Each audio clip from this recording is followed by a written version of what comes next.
Mengele and Nazi doctors during the Third Reich, children's experiments and the racial utopia for opportunity and careerism. Written by Joshua Itzkowitz. Narrated by Jack Stonemason. The Third Reich and the Nazi doctors. Numerous doctors in Germany were persuaded that they were the picked individuals to make a solid, racially unadulterated Volkskörper, an assemblage of individuals, and, like this, building up a perfect racial world. As dependable allies of National Socialism, they invited the establishing of the Third Reich. After Hitler consented to control, German doctors joined the SS specifically. During the 12 years of the Nazi period, 7% of German specialists became individuals from the SS. The regular participation of the populace was just 0.6%. Besides, specialists were likewise overrepresented as a calling, with instructors comprising not precisely a large portion of a percent, and performers just 3%. Just legal advisors had a more extensive offer in the SS than specialists. Antiquarian Michael Cater clarifies the massive portion of specialists in the SS by how Himmler mainly selected social and expert elites as legal advisors and specialists. The SS offered them proficient and financial security and wanted acknowledgement. The specialists understood that the SS offered them boundless authority over life in passing, which would deserve more admiration for their calling in themselves. The average pay of German specialists significantly expanded after 1933, in any event surpassing the payment of legal advisors.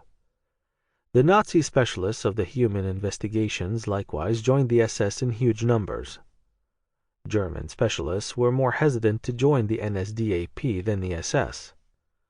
Before 1933, just 7% of all German specialists joined the NSDAP, Nazi gathering. They entered the community when it appeared to be lucky to do so in 1933, especially in 1937. In 1933, doctors comprised very nearly a fourth of all scholarly experts in the NSDAP.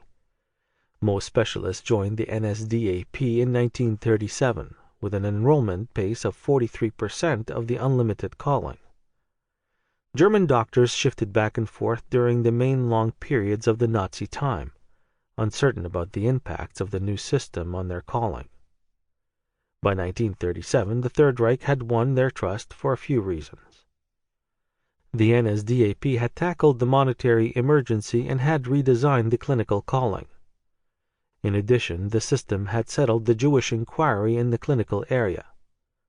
Jews were overrepresented as doctors during the Weimar Republic. The Völkische Beobachter, official paper of the Nazi Party, expressed on 23 March 1933. There is presumably no work that is so significant for the significance and eventual fate of the country as the clinical one. But nobody is, however Jewish as he seems to be, this pitifully and unfamiliar issue, thinking, has been brought into it.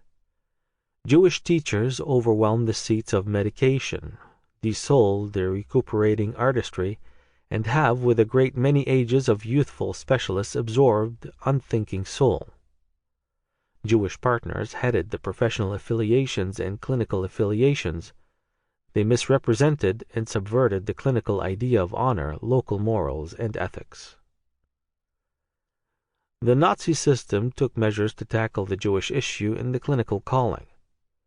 In the mid-year of 1933, 235 researchers and specialists were terminated at German colleges for being non-Aryan or Marxists, many of whom were Jews.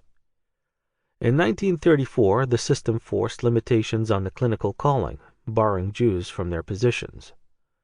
They could barely rehearse as family specialists any longer and were terminated all at once at emergency clinics and colleges.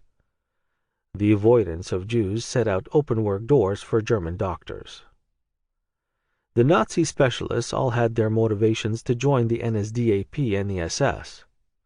Notwithstanding, philosophical help and careerism are the main reasons.